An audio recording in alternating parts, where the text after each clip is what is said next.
Mga kapatid, babasahin po natin ang paksa ng ating leksyon, ang talinhaga tungkol sa mga talento. Dumako na po tayo sa unang bilang. Ano ang isinasaad sa talinhaga tungkol sa mga talento? Basahin po natin ang sagot. Sapagkat maihahalin tulad dito ang kaharian ng Diyos. May isang taong maglalakbay. Kaya tinawag niya ang kanyang mga alipin at pinamahala sa kanila ang kanyang mga pag-aari. Ang isa'y binigyan niya ng 5 talento, ang isa'y 2, at ang isa naman ay 1. Binigyan ng bawat isa ayon sa kanya-kanyang kakayahan, at siya yumaon sa kanyang paglalakbay. Sa kasunod na bilang, mga kapatid, ano ginawa ng aliping tumanggap ng 5 talento sa ipinamahala o pinagkatiwala sa kanya ng kanyang Panginoon? Ang sagot, basahin po natin.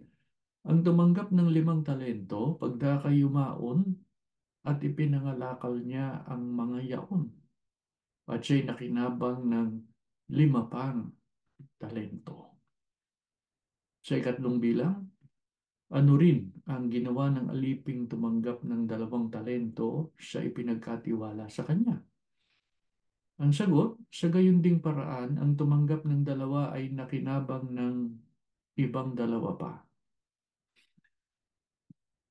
Sa ikaapat na bilang, mga kapatid, iyon bang alipin na tumanggap ng 1 talento ay ginawa rin ang katulad ng ginawa ng mga aliping tumanggap ng 5 at 2 talento? Ang sagot, basahin natin. Datapwat ang tumanggap ng 1 ay yumaon at humukay sa lupa at itinago ang salapi ng kanyang Panginoon.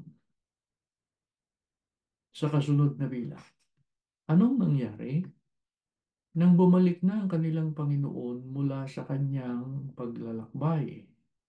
Basahin natin ang sagot. Pagkatapos nga ng mahabang panahon, ay dumating ang Panginoon ng mga aliping yaon at nakipaghusay sa kanila. At ang tumanggap ng 5 talento ay lumapit at nagdala ng 5 pang talento, na nagsabi, Panginoon, binigyan mo ko ng 5 talento. Narito, ako'y nakinabang ng 5 pang talento. Kasunod na bilang, anong sinabi ng Panginoon sa aliping pinagkatiwalaan ng 5 talento at nagdala pa ng 5 talento? Ang sagot, sinabi sa kanya ng Panginoon, mabuting gawa, mabuti at tapat na alipin. Nagtapat ka sa kakaunting bagay, pamamahalain kita sa maraming bagay. Pumasok ka sa kagalakan ng iyong Panginoon. Sa ikapitong bilang, nangangaliping tumanggap ng 2 talento ay lumapit sa kanyang Panginoon at nagdala pa ng 2 talento. Ano rin ang sinabi sa kanya ng kanyang Panginoon? Ang sagot, lumapit naman ang tumanggap ng 2 talento at sinabi, Panginoon, binigyan mo ako ng 2 talento. Narito, ako'y nakinabang ng 2 pang talento. Sinabi sa kanya ng kanyang Panginoon, mabuting gawa, mabuting tapat na alipin. Nagtapat ka sa kakaunting bagay, mamamahalain kita sa maraming bagay. Pumasok ka sa kagalakan ng iyong Panginoon. Sa ikawalong bilang, ano nangyari? Nangangaliping tumanggap ng 1 talento ay humarap sa kanyang Panginoon upang ipagsulit ang ipinagkatiwala sa kanya. Ang sagot, basahin natin. Lumapit naman ang tumanggap ng 1 talento at sinabi, Panginoon, nakikilala kita na ikaw ay taong mapagmatigas, na gumagapas ka doon sa hindi mo hinasikan at nag-aani ka doon sa hindi mo sinabugan. At ako'y natakot. At ako'y yumaon at aking itinago sa lupa ang talento mo. narito, nasa iyo ang iyong sarili. Sa kasunod na bilang, anong sinabi't ginawa ng Panginoon sa alipin na sa halip na ipinangalakal ang isang talentong ipinagkatiwala sa kanya ay umukay sa lupa at iyon ay itinago? Basahin natin ang sagot, mga kapatid. Datapat sumagot ang kanyang Panginoon at sinabi sa kanya, ikaw na aliping masama at tamad, nalalaman mong ako'y gumagapa sa hindi ko hinasika, nag-aani doon sa hindi ko sinabugan. Gayon pala'y, yung binigay mo sana ang aking salapi sa nagsisipangalakal ng salapi. At nang sa aking pagdating ay tinanggap ko sanang saganang aking pati ng pakinabang. Alisin nga ninyo sa kanya ang talento at ibigay ninyo sa may 10 talento. Sa kasunod na bilang, bukod sa ipinaalis ang talento sa aliping masama at tamad, ano pa ang ipinasya ng kanyang Panginoon na gawin sa kanya? Ang sagot, basahin natin. Sapagkat ang bawat mayroon ay bibigyan at siya'y magkakaroon ng sagana, ngunit ang wala, pati na ang nasa kanya, ay aalisin sa kanya. At ang aliping walang kabuluhan ay inyong itapon sa kadiliman sa labas. Diyan na nga ang pagtangis at ang pagngangalit ng mga ngipin.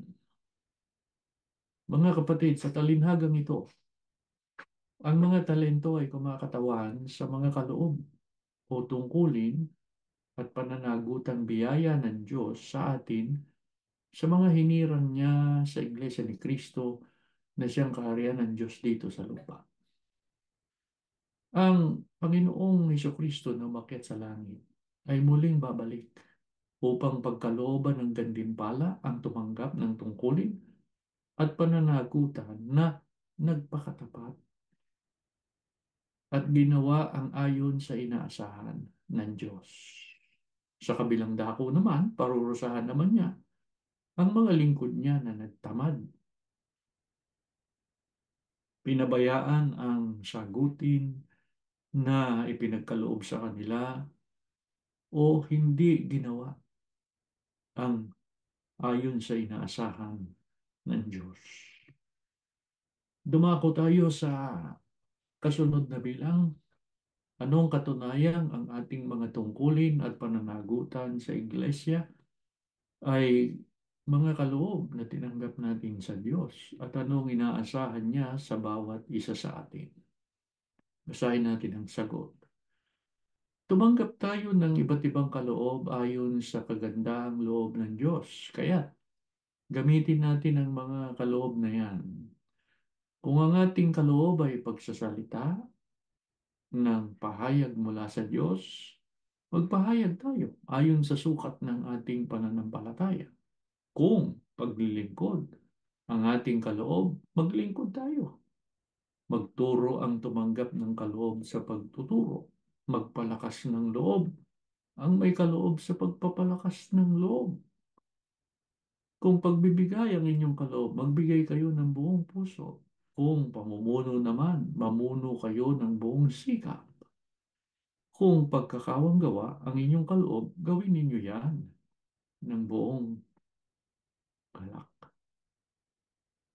Tayo ba, mga kapatid, ano ba ang inaasahan sa atin ng Diyos?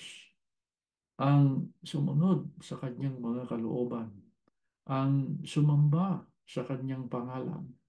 Kaya dapat ginagawa natin yan, mga kapatid. Hindi natin pinababayaan sapagkat yun ay kaloob na biyaya sa atin ng Diyos. Sa kasunod na bilang, mga kapatid, gaano kasama kung pabayaan, ipagwalang bahala ng sino man ang mga tungkulin at pananagutang kaloob ng Diyos? Ang sagot, sumpain siya na pabaya o gumagawa ng walang bahala sa gawain ng Panginoon. Kaya hindi tayo mapapabuti kung pababayaan natin ang ating mga paglilingkod, lalo na ang ating mga pagsamba sa Diyos. Sa kasunod na bilang, mga kapatid, paano pinahalagahan ni Apostol Pablo ang kaloob na tinanggap niya sa Diyos at sa Panginoong Kristo na gayon din ang dapat nating gawin?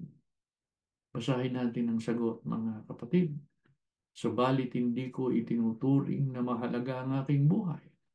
Maganap ko lamang ang aking tungkulin at ang gawaing tinanggap ko mula sa Panginoong Jesus. Dapat lang natin maunawaan, mga kapatid, na hindi ibig sabihin ni Apostol Pablo hindi mahalaga ang buhay. Mahalaga ang buhay. Pero mas mahalaga ang tungkulin, ang mga kaloob na mula sa Diyos.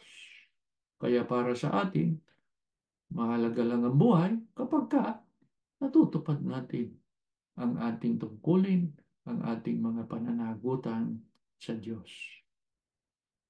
Kaya naunawaan natin ang kahalagahan ng tungkulin, ng paglilingkod, nang tayo po ay tawagin sa iglesia. Kaya nga, kahit na ganito ang kalagayan natin sa kasalukuyan, hindi nangangahulugan na hindi na tayo susunod sa mga aral ng Diyos.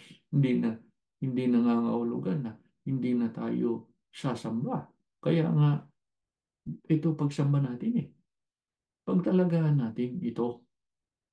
Inaasahan ng Panginoon Diyos sa bawat isa sa atin, lalo na dun sa mga anak, na igalang ang mga magulang, mahalin natin ang ating mga kakapatid, mabuhay tayo ng matuwid, lumayo tayo sa lahat ng kasamaan. Lahat yan, pananagutan natin sa Diyos. Lubos tayong sumasampalataya, mga kapatid, na hindi habang panahon ganito ang ating kalagayan. Hindi po. Darating ang pagkakataon, maisasaayos ang lahat, at ang paglilingkod natin ay may pagpapatuloy natin ng maayos. Kaya patuloy nating idalangin sa Ama na ang iglesia ay makabalik na sa kanyang dating kalagayan upang lalo nating matulutan ng kalwalhatian ang ating Amang nasa langit. Yan ang ating leksyon, at bago tayo manalangin ay basahin nating muli ang paksa ng ating tinalakay. Ang talinhaga tungkol sa mga talent.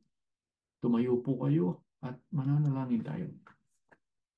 Panginoon namin Diyos, salamat po sa iyong awa at kabutihan sa amin. Muli po tinanggap namin ang iyong mga salita, ang iyong pagpapatibay at pagpapalakas. Lagi naming ipinagmamakaawa sa iyo. Basbasan mo po mga kapatid naming mga kabataan. Huwag mo po sana silang pababayaan. Lalo na po sa panahong ito ng aming paglalakbay, samahan mo po sila araw-araw. Huwag mo pong ibibigay sila sa masama. Nawa po, Ama, anuman ang kanilang marating sa buhay na ito, ikaw ang patuloy nilang kilalanin, sambahin, ikaw ang patuloy na luwalhatiin, sapagkat ikaw ang may lalang sa amin. Ingatan mo sila, Ama, sa pakikisalamuha sa sanlibutan ito. Kung maaari po, ipaghanda mo sila ng mabuting kapalaran sa piling ng kanilang mga mahal sa buhay, at ito'y sa kalwalhatian pa rin ng iyong pangalan. Pagpalain mo pong mga magulang na aming nakakapiling sa ganitong mga pagtitipon. Gawin mo pong sila ang marunong sa iyong mga salita, sumasampalataya sa iyong mga aral, at ito naman ang kanilang ipangangasiwa sa kanilang sambahayan. Nananalig kami, Ama, dininig mo po ang aming dalangin. Binasbasan mo kami, nagpatawad ka sa aming mga kasalanan. Mamamalagi po ikaw ang nangunguna sa aming buhay. Sa ngalan ni Jesus na aming tagapagligtas.